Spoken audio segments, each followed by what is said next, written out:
Broadcast live. Yo, we out here with the homeboy Beast, you know, in the city of Joburg, beasting, Yes, sir. just like Kong, you know. Firstly, for people that don't know you just specifically from outside of the world, I just wanted to give like a little introduction of who you are, you know. Yeah. No, man.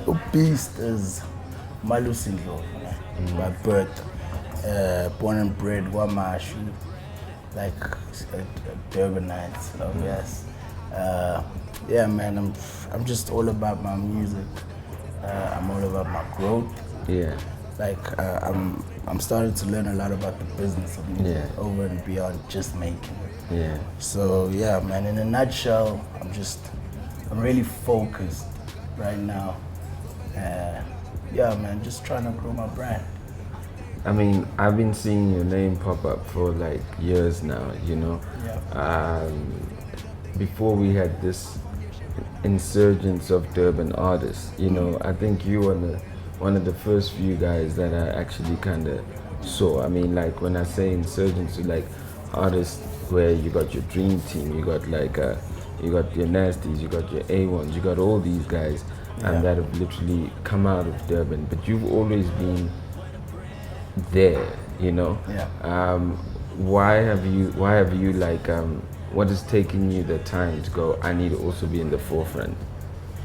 I'd say there was a lot of time wasted just through not knowing certain things and certain aspects. And but the biggest time waster for me was my album deal, because I dropped an album in 2014 titled "Take a Minute," which went on to see the major label involved not putting in what they had agreed to put in. So there was a dispute, which resulted in the pulling out of the deal that led to my album being pulled off the shelves. So that was a big knock, like in terms of material and in terms of just me, because it left me in a very dark space. And I went on for months just dead. Like I wasn't making music, I wasn't doing anything. You weren't inspired? Yeah, I was. Yeah, they really, really, really affected me in a negative way. Because like in 2015, I only dropped one song in the whole year, Coast to Coast, featuring Dream Team and Tribal. And the following year, Was that in 2015? yeah, time flies, eh? Feels like it was yesterday, yeah. And then in 2016, I also only dropped one song, but then I was in full recovery mode. I dropped Aware first in August, and then straight after Aware, because the reception was good. So I was like, okay, actually, screw this. And then I dropped the title Rock Bottom, because that's how I felt. I was like, okay, my next project's gonna be titled Rock Bottom. And I dropped a release date, but I didn't have the music yet. So I was under pressure to make this music now. So the whole of December, I was just working on Rock Bottom, December last year, and dropped it in January the 16th. So it's mainly just that, man. It was that period that kind of delayed me, you know, but things have changed. Rock Bottom has opened a few doors and has potential to open much more, because people are loving it, and I feel it hasn't really reached enough people, like by far. But those that have heard and bought it or downloaded it really like it, and they respond. Like, bro, you inspire us. Like, bro, it's your time. Like, thank you. It's more of a, no, it's not that it's a dope project. It's more of a thank you, you know, for this type of music. It speaks to them. Yeah. Yeah. From a lyrical perspective, you are quite sharp, yeah? Nice. Where, when you're writing, who do you model yourself as in like who do you go? This is the level I want to get to. For the longest time, it's been Jadakiss. Like I'm a huge Jada fan. I was listening to the Lux on my way here, actually, the new album. Bro, you know, it's that type of consistency in the level of lyricism. It's like I see the relevance. You can capture the relevance with your beats, your sounds, but the lyrical content has to be consistent. Like if you look at a Drake, that's his key. He can change with the times, but maintain the lyricism throughout. So I'm still working on it actually. Just growing that. As much as a lot of people will say, no, boy, you're the one. For me, I haven't reached where I'd really like to get lyrically. So who are the artists, local artists you're respecting right now? Well, there's quite a lot. Let's break it down like this: from lyrics, from a commercial perspective, from like fashion. You know, if you had to categorize your super MC, you know what I mean? What pieces and from who would you take from?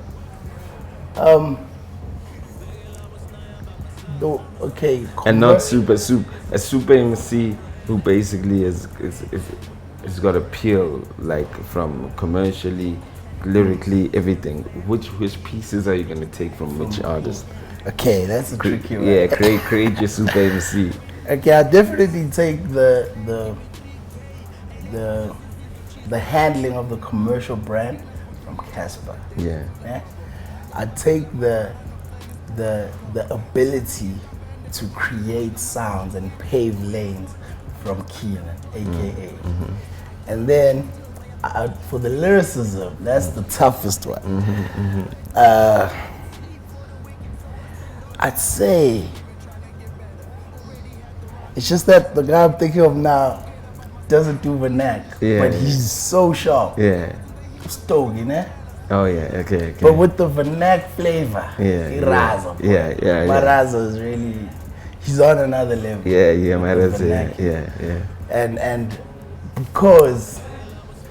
only because I'm also a vernac rapper, I'd go with the Raza. Yeah. But Stogie has got some dog, you know what I mean. Stogie's just, I don't know who I could compare to Stogie. Yeah. He's just that MC. Yeah. So I think Swag.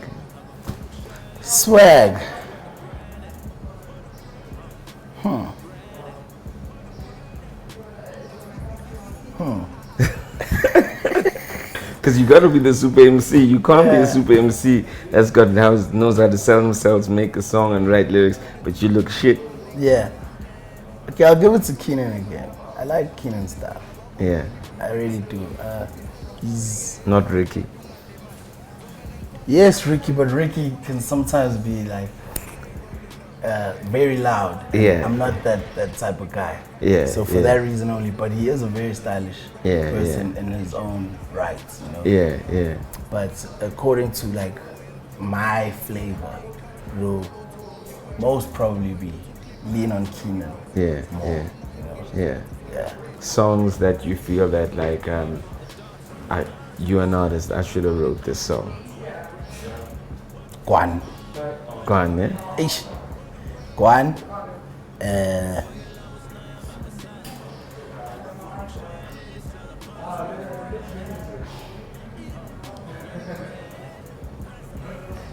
Switch up with DJ. Oh, switch up. Okay. I never switch up. Yeah.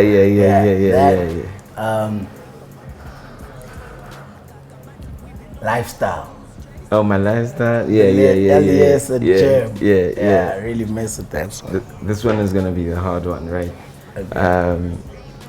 If you think about a video, and you watch that video, and you're like, damn, I should have been in that video. Like you look at a video and you're like, and most of the times maybe it's because you see the girls in the video, you like, bana, go video leana, The after party.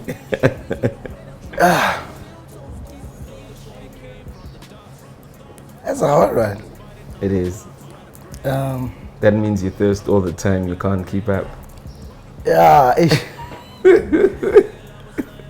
Well, we can't dispute that the most recent video we saw is really hot.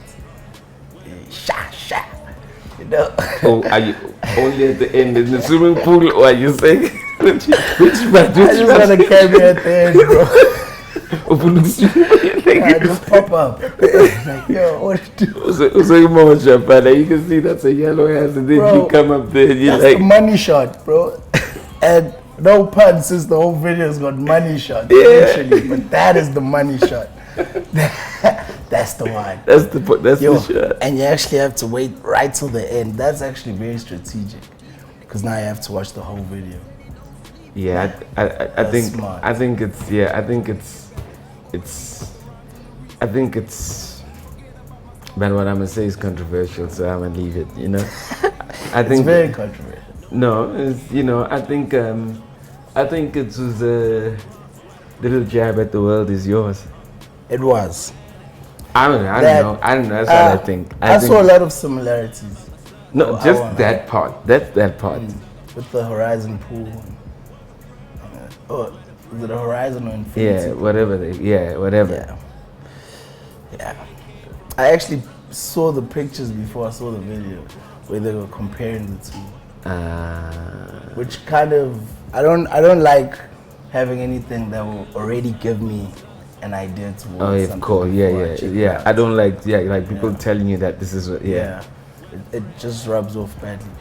But hey man, I mean, even with the lifestyle, it has similarities with another international video. It's we feed off, man. Yeah.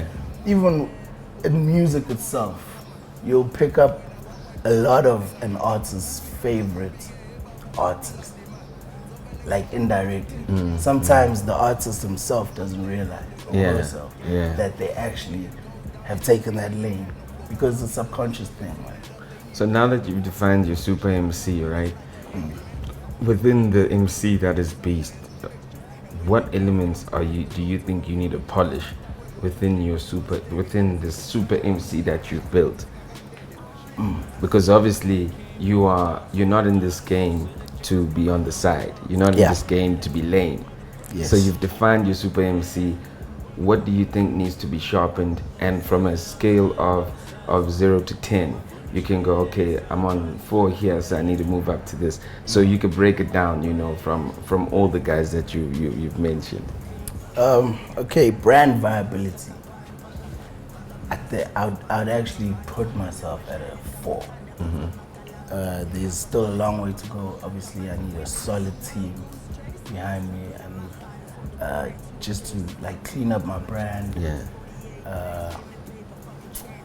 In terms of creating sounds and paving lanes, I'd say 7 because I'm not one that actually follows trends.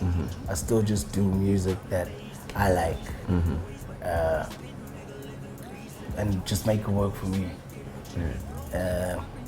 But with it keeping in mind that I'm not gonna be the one buying my own music. Yeah. I still like think of the people that will listen Yeah. to the music. Yeah. So yeah, 7. I'm well on my way. I say 7 because the other 3 is for the trend setting. You know? Yeah. Like the guy I mentioned sets trends whilst just doing him. You know. So I think you get to a certain level where that is possible. Lyrically, yo.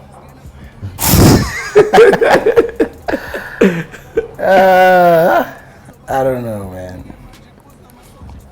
It's because I tend to be very hard on myself. Yeah. Like I criticize myself a lot. So much that sometimes I find it hard to listen to my old stuff because by the time I listen to it, I've grown from there. So I just kind of feel like. So when you're writing it, you feel like you're a 10, and when it's like when you buy a car. When you buy a car, it's dope. It's the price that you got it, and then when you get it out there, the store, it depreciates. Yeah, exactly. So you feel like when you're writing a 10. That's when you're exactly you're spitting a 10. When you're listening to. That's to exactly what number are you listening to when you're listening to? So you always thinking you're at a 10, but when you listen, what number you at? I'm at a 8. 8. Yeah. It's not bad. Yeah, it's not bad. I'm happy with my growth. Yeah. Actually, I know I haven't reached where I want to reach, but I know for a fact that I did improve. Yeah, it's just that I'm constantly working on music. So for me, that's why I have such a hard time tolerating my old stuff. So I mean, I'm gonna wrap up though and get into your music. Since you've described your super MC, you've rated yourself. Now you got a EP/project that you got out.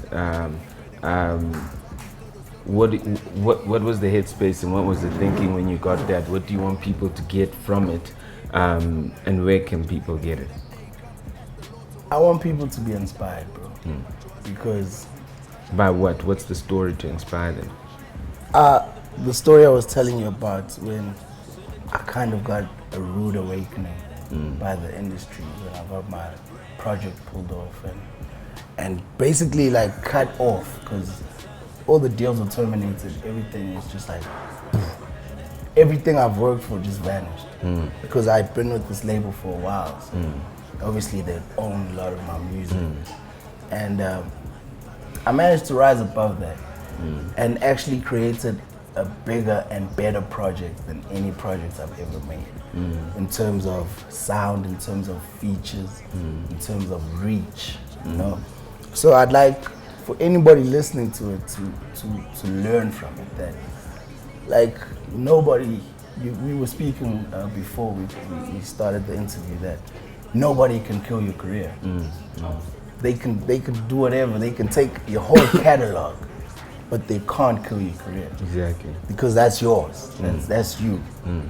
So that's basically what the messages in the project. From track 1, actually, you already feed off it because track 1 is the title track, Rock Bottom, and it speaks exactly about that and my story, and features Sky Wonder who tells her story, and I'm actually happy that people understood the concept because a lot of people are always tweeting or sending messages that, hey bro, this thing really inspired me. Even people that are not musicians. There's a guy, Rapule, who did artwork for Black Coffee, and Black Coffee co-signed it, and he posted it. It kind of boosted him and his company. And then, like a few days later, he posted a long passage about how he was listening to Rock Bottom and he had shut his company down. But it inspired him to relaunch his company. And one of the first pieces of work he did was that Black Coffee one, which has now elevated him. So, things like those, bro, that's what I aim for, and that's what gives me joy. At least people are feeding off this because that's the sole purpose of it. Dope, my G. Album, name of album, EP, because you said you're fucking with people's minds, calling it EP mixtape. And where can people get it? It's Rock Bottom EP. It's a 14-track EP, features the likes of Sky Wonder, Stogie T, Maraza, Lasty, Tellerman, Crowned Young, Eric Rush, Duncan, Stilo Makolite. There's a bonus track with Dream Team and Tribal. Yeah, man, it's packed. You can get it off, most of the links are on my social media pages at beast_RSA. We've also got it on Slick On Life. Yes, sir. Yeah, man, it's also available on iTunes, Apple Music, Google Play Store, because initially it was free, but people that already got it were like, hey bro, can we pay for this? Yeah. So I went and put it on Apple Music, Google Play Store. I also made hard copies. So whenever you see my name on a poster, definitely I have copies out there. You can copy it, it's there, it's available. Yo, Yeah, man. Homeboy B straight out of Durban. The work has been put in, you know. He's giving you a real rating of who he is as a super MC and what he needs to get and where he needs to go. So when you listen to the EP or that mixtape or the album, because he also doesn't know what he's calling it. It's music, bro. When you listen to the music, you'll know that like this is a guy on the path of being a super MC, straight out of Durban. Word up. Nice one, my G. Thank you very much. Shout out to you. Shout out. Broadcast live